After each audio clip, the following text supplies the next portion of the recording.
Graça e paz em nome do Senhor Jesus. Amém. Nós vamos meditar hoje na palavra de Deus, Evangelho de Marcos, capítulo 9. Convido você a abrir a Bíblia no Evangelho de Marcos, capítulo 9. Nós vamos meditar nos versículos 14 até o versículo 29. Enquanto você está abrindo, quero dar-lhe um abraço em nome de Jesus, dizer que nós temos orado, tanto por aqueles que estão aqui na chácara, para que nossa vida com Jesus cresça e se aprofunde cada vez mais, como temos orado pelas transmissões. Então você é alvo das nossas orações. Que Deus abençoe a sua vida em nome de Jesus. Vamos orar. Senhor, agradecemos pela Tua palavra. Ela é viva e eficaz. Ela é conforto, ela é direção, ela traz encorajamento, correção. Ó Deus, como é preciosa a Tua palavra. Nós te agradecemos por ela. Nós temos a certeza absoluta de que se não for a ação do Teu Espírito Santo, nós não podemos compreender a Tua palavra, mas Ele está em nós, Ele está aqui e Ele é o autor deste livro bendito. E nós pedimos em nome de Jesus que o Teu Espírito Santo vivifique as palavras ao coração de cada um de nós. Em nome de Jesus, amém. Amém. O tema da nossa meditação é confronto de poderes. E baseamos aqui neste texto que eu já mencionei, Marcos capítulo 9, versículos 14 até o 29. Você já viveu algum momento em que houve uma mudança drástica, muito rápida de situação na sua vida? Uma situação agora e outra imediatamente depois, completamente diferente? Então, nós todos já passamos por essas experiências, né, de mudanças repentinas. Aqui nesta passagem, nós vemos uma cena desta, uma mudança repentina vivida pelos discípulos de Jesus. Jesus é o Filho de Deus, Ele é Deus, Ele não é pego de surpresa por nenhuma situação. Mas nós, seres humanos, quantas vezes nós nos surpreendemos e a gente fica espantado, meio perplexo ao mudarmos repentinamente de situação. Qual é a mudança repentina que acontece aqui? Nos versículos anteriores ao texto que nós vamos usar para a meditação, Jesus está no monte e nessa montanha ele sobe com o propósito de orar. Isto é dito lá em Lucas, na passagem paralela a essa, capítulo 9, versículo 28. Jesus subiu ao monte com o propósito de orar. E ele levou 3 dos seus 12 discípulos, Pedro, Tiago e João. E durante aquele momento em que ele orava, ele passou por uma transfiguração, uma mudança da sua imagem, do seu rosto, suas roupas ficaram transfiguradas, assumiram uma outra forma, suas roupas brilhavam de um branco resplandecente. A Bíblia diz que nenhum lavandeiro conseguiria fazer um branco daquele nível. E os discípulos ficaram surpresos diante daquele quadro. Passado ali a cena, nós fomos ministrados neste último domingo sobre isso, eles desceram do monte. E quando eles desceram do monte, eles se defrontaram com uma cena inusitada, inesperada, totalmente diferente daquela que eles acabaram de vivenciar no monte.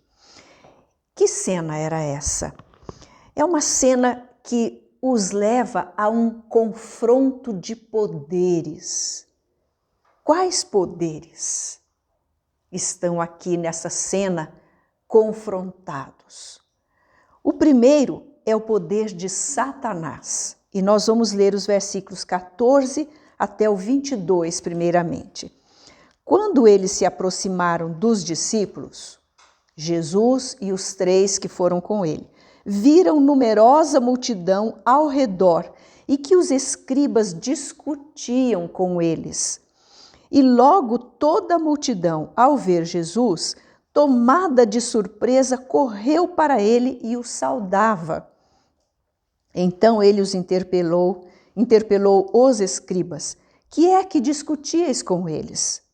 E um dentre a multidão respondeu: Mestre, trouxe-te o meu filho possesso de um espírito mudo, e este, onde quer que o apanha, lança-o por terra, e ele espuma, rilha os dentes e vai definhando. Roguei a teus discípulos que o expelissem, e eles não puderam. Então Jesus lhes disse: ó geração incrédula, até quando estarei convosco? Até quando vos sofrerei? Trazei-mo. E trouxeram-lhe.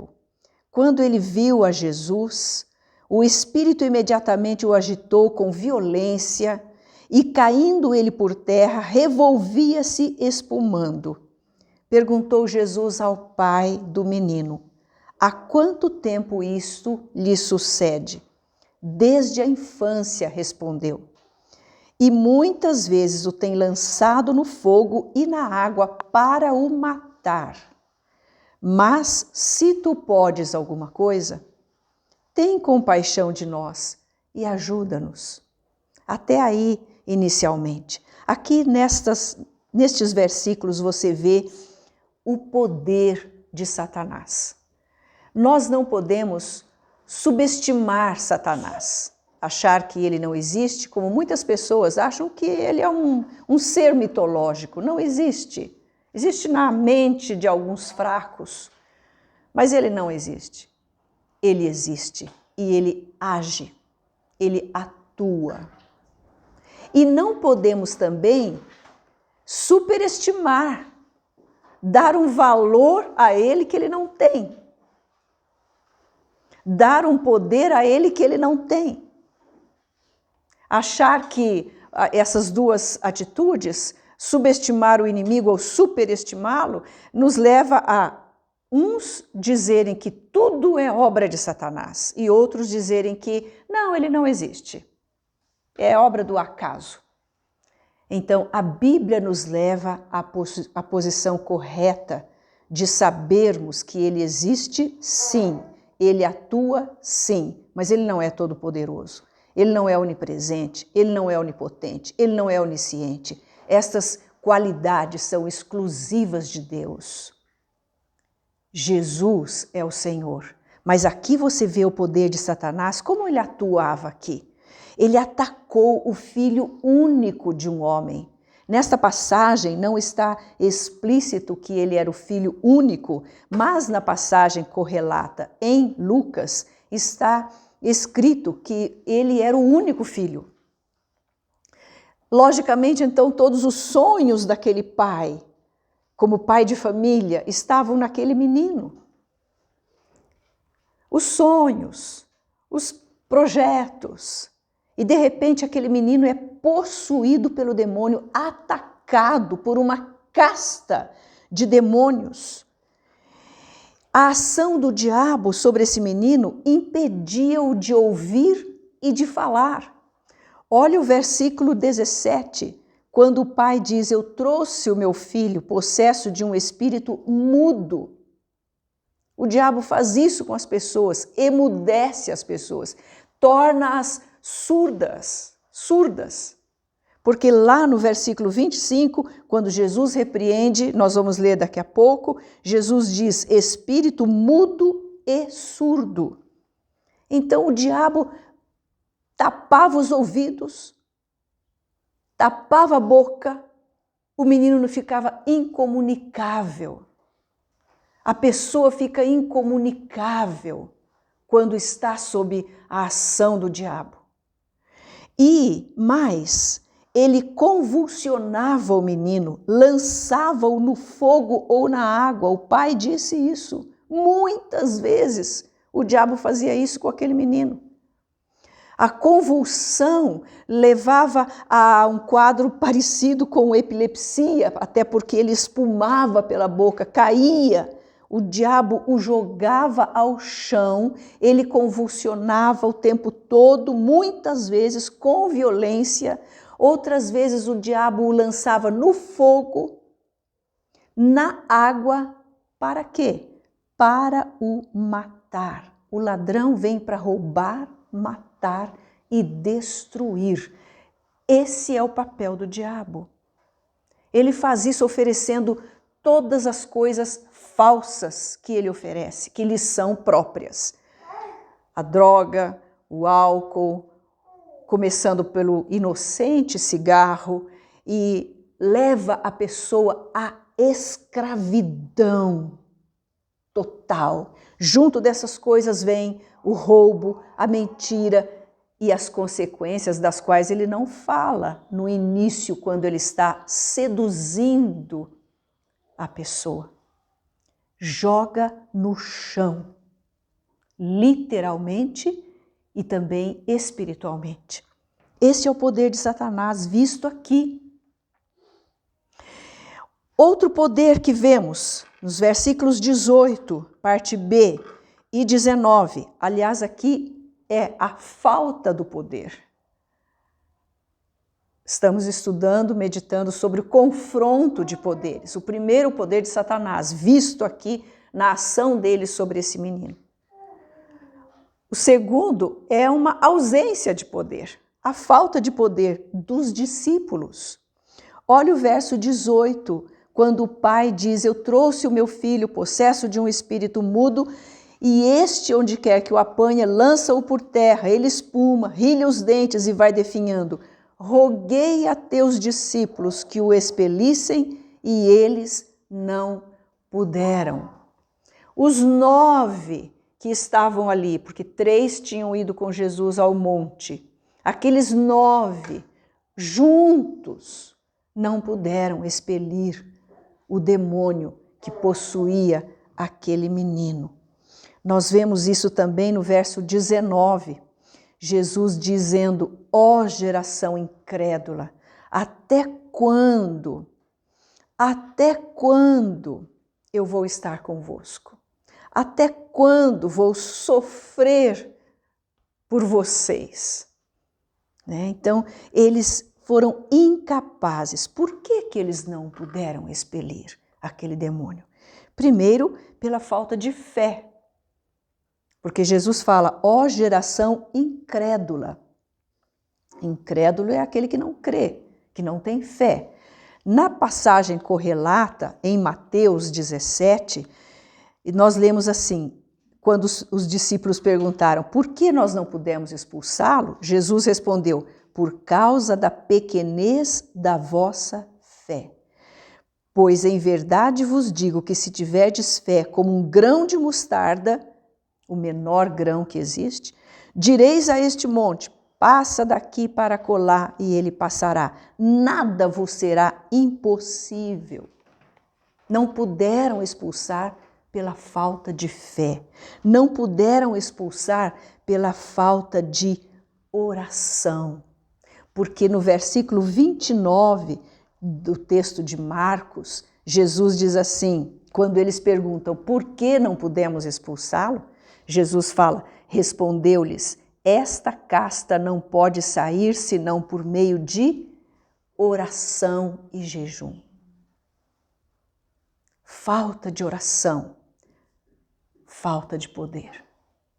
Havia ali naquele vale de sofrimento uma cena que contrastou diretamente com a cena do Monte da Transfiguração. Naquele vale havia sofrimento, desespero, angústia e um confronto de poderes. A Satanás agindo poderosamente sobre aquele menino, destruindo aquela família. Os discípulos sem poder algum para confrontar o poder do diabo. Porque eles não estavam em oração, não estavam com poder, com autoridade, não estavam crendo no poder de Jesus. Agiram pela sua própria imaginação e suposta competência. Deu em nada. Não usaram a arma poderosa, ainda tinham aprendido a usar a arma poderosa. Que arma poderosa é esta que nós temos, que o Senhor Jesus deixou para nós? Que a Bíblia nos ensina de ponta a ponta, a oração. Tudo pode ser mudado pela oração. A oração é uma via de mão dupla. É nós nos deleitarmos em Deus e Deus se agradar de nós. Estar com Deus é o momento mais sublime que pode haver para o ser humano. E quantos não conhecem esta arma, este recurso infalível, poderoso contra toda e qualquer circunstância da nossa vida? Está doente? Ore. Está triste? Ore. Está confuso? Ore. Está aflito? Ore. Ore mais.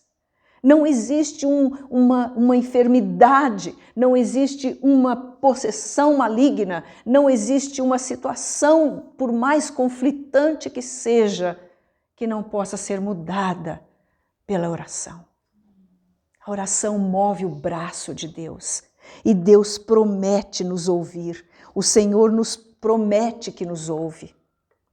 Ele diz assim, lá no Antigo Testamento, quantas promessas, desde lá até o fim da Bíblia, promessas sobre oração e um conclamar de Deus para que nós oremos. Jeremias disse, invoca-me e responder-te-ei, anunciar-te-ei coisas grandes e ocultas que não sabes. Quantas coisas existem que você, eu, não sabemos. No mundo espiritual, quer saber as situações, causas reais dos fatos que nós estamos presenciando hoje e às vezes analisamos superficialmente? Quer saber o que está por trás disso tudo, que é aparente? Ore. Busque a Deus. Buscar a face de Deus é a tarefa mais deliciosa, mais preciosa. Levantar-se de madrugada, sem frio, com frio, qualquer que seja a situação. Aquele que descobre a doçura da oração nunca será vencido pelos cobertores, pelos lençóis. Nunca. Vai haver uma inquietude lá dentro e um desejo tão grande de estar aos pés do Senhor. Quer um lugar para chorar e ser consolado? Os pés de Jesus. Quer um lugar para encontrar o alívio para esses fardos terríveis? Os pés de Jesus. Vinde a mim, ele disse, todos os que estáis cansados e sobrecarregados, e eu vos aliviarei. Mas sem oração, nenhum poder. O mundo clama ao nosso redor. Como igreja, o que é que nós estamos fazendo? Pela nação brasileira imersa em todo tipo de idolatria, de sensualidade, de consumismo, de perversão. O que é que nós estamos fazendo? Criticar este, aquele outro? Sair em passeatas? Não, nada disso. Orar é o remédio. A Bíblia diz para nós orarmos. Orar é a ordem para nós. Orar é o privilégio para nós, para mudarmos toda e qualquer situação. Que outro poder está aqui em pauta nesta cena de confronto de poderes? O poder de Satanás, a falta de poder dos discípulos e o terceiro, o poder de Jesus. O poder de Jesus, versos 23, seguindo ali da altura em que nós paramos. Ao que lhe respondeu Jesus, quando o pai desesperado disse, se tu podes alguma coisa, tem compaixão de nós e ajuda-nos. Jesus lhe respondeu: se podes, tudo é possível ao que crê. E imediatamente o pai do menino exclamou com lágrimas: eu creio, ajuda-me na minha falta de fé.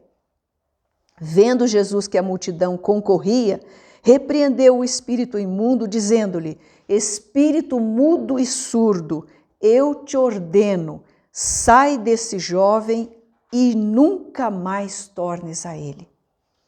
E ele, clamando, agitando-o muito, saiu, deixando-o como se estivesse morto, a ponto de muitos dizerem: morreu. Mas Jesus, tomando-o pela mão, o ergueu e ele se levantou. Quando entrou em casa, os seus discípulos lhe perguntaram em particular: por que não pudemos nós expulsá-lo? Respondeu-lhe: esta casta não pode sair senão por meio de oração e jejum. O poder de Jesus, sem nenhum holofote, sem nenhum desejo de fama. Por quê? Quando ele viu que a multidão concorria, ou seja, afluía para aquele lugar, todo mundo estava se juntando ali, estava se formando um ajuntamento de curiosos, de outros, quem sabe, com o desejo de ver o menino, o que Jesus ia fazer, né? O que não deixa de ser uma curiosidade mera. Enfim, a multidão estava concorrendo para aquele lugar. Aí, imediatamente, Jesus, sem fazer nenhum sensacionalismo, sem se impressionar com o espetáculo do diabo, porque o diabo é espetaculoso, ele gosta de fazer o seu show, de jogar a pessoa no chão, de falar através da boca da pessoa, de encher aquela pessoa de uma força que nenhum ser humano tem normalmente, para atrair atenção, para dizer que ele é poderoso. Realmente ele tem um certo poder, mas um poder que se acaba totalmente diante do poder do único Todo-Poderoso, Deus. Jesus Cristo, o Filho de Deus. Então, sem nenhum desejo de fama, nenhum desejo de notoriedade, ele com autoridade, no versículo 25, disse, repreendeu o espírito imundo e lhe disse: espírito mudo e surdo, eu te ordeno, sai deste jovem e nunca mais tornes a ele. Uma ordem dupla, sai e não volte nunca mais. Ou seja, este menino está liberto. E é interessante aqui ressaltar uma coisa. Quando Jesus pergunta há quanto tempo isto sucede ao pai do menino, qual é a resposta que ele dá? Desde a infância. Então o diabo não poupa nem as crianças. Não se iluda pensando que as crianças estão, então, ilesas, estão protegidas, elas estão guardadas, elas estão imunes à ação do diabo. Não estão. Quantas delas estão expostas desde a sua mais tenra infância, quando já começam a agir de maneira natural as crianças, que é aquela curiosidade pela descoberta, pelo toque físico, o levar as coisas à boca, desde aquela mais tenra idade. Muitos pais abrem uma brecha tremenda, dando para aquela criança um celular na mão dela, para que ela se deleite e fique quietinha e se distraia com desenhos os mais incríveis, perniciosos, muitas vezes impróprios, quase todos eles são impróprios, trazendo sempre uma mensagem subliminar, uma mensagem por trás daquelas figuras. E o diabo apresentando-se como um ser bonzinho, como um ser que é próprio dele, iludir, mentir, enganar, aterrorizar as crianças. Eu conversei há anos atrás com uma moça, uma menina, ainda nem uma própria adolescente, e ela não conseguia dormir à noite. Tinha sonhos terríveis. E depois que ela narrou toda a sua situação, eu perguntei: o que é que você vê? O que é que você assiste? Preferência da menina. Filmes de terror. Hoje nem são chamados filmes de terror, porque é colocado como engraçadinho, bonitinho, bonzinho. E estas coisas vão abrindo um espaço nas crianças para que elas sejam atacadas, possuídas mesmo, oprimidas por demônios. E Jesus então repreende aquele demônio, expele aquele demônio, expulsa aquele demônio e lhe dá a ordem para não voltar nunca mais. A autoridade do Senhor Jesus. E eu quero que você faça uma comparação, olhando para o texto aqui, a ação de Jesus e a ação do diabo em relação ao menino. O diabo o jogava no chão, Jesus o levantou. O diabo joga a pessoa na sarjeta, na miséria, drena tudo o que ela tem. Jesus restaura a dignidade. Versículo 27, mas Jesus, quando todos disseram, morreu, agora morreu o menino, está lá inerte ali. Mas Jesus, tomando-o pela mão, o ergueu e ele se levantou. Você precisa ser erguido hoje pelo Senhor. O diabo tem jogado você num mar de angústia, de sofrimento, de falta de fé, de desesperança, de tristeza, de aflição, de depressão. Jesus está aqui. E o poder dele é o mesmo, ele é o mesmo ontem, hoje e será para sempre. E ele quer tomar você pela mão e erguê-lo, colocá-lo em pé, para não mais cair, para não mais ser oprimido. Ele pode e ele deseja. Há uma expressão muito chave aqui nesse versículo 17, quando o pai, desesperado, quando Jesus pergunta para os escribas, né? O que é que vocês estão discutindo com eles? Aí, imediatamente, um dentre a multidão, que era o pai do menino, disse assim, mestre, trouxe-te o meu filho. Trouxe-te o meu filho. Graças a Deus, ele fez a coisa certa. Trouxe para Jesus. Traga para Jesus, hoje, agora mesmo, a sua vida, a situação que você está vivendo. Qualquer que seja a pessoa ou as pessoas dentro do seu círculo de convivência, seus familiares, amigos, pessoas que você vê, para as quais você vê que parece que não há solução nenhuma. O diabo tem jogado no chão, tem feito essa pessoa sofrer perdas e mais perdas, perda de saúde, perda de dignidade, perda de bens, perda de convívio familiar, perda de lugar na sociedade. Vive sendo jogado de um lado para o outro. É isso que o diabo faz com a pessoa. Jesus está aqui para repreender, para libertar, para tomar pela mão, erguê-lo e pôr de pé. Traga para Jesus. Venha a Jesus. Na primeira carta do apóstolo João, no capítulo 3, versículo 18, nós encontramos uma frase linda sobre o que Jesus veio fazer. Diz assim, por isto se manifestou o Filho de Deus para destruir as obras do diabo. Jesus se manifestou para destruir as obras do diabo, para libertar, para salvar, para restaurar. Vamos orar? Senhor, o Senhor conhece o coração de cada um neste momento. O Senhor sabe das aflições, das angústias, do sofrimento, do desespero. Talvez tal como o desespero daquele pai que trouxe o seu filho ao Senhor Jesus. Que neste momento cada um traga a sua própria vida ao Senhor Jesus. Ele é o Criador, Ele é o Rei, Ele é o Pastor, Ele é o Libertador, Ele é o alto refúgio, Ele é a esperança, Ele é a solução, Ele é o remédio para o nosso coração.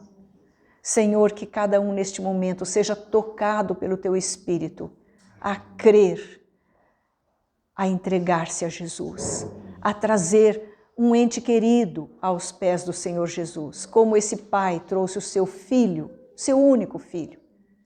Entregamos verdadeiramente ao Senhor.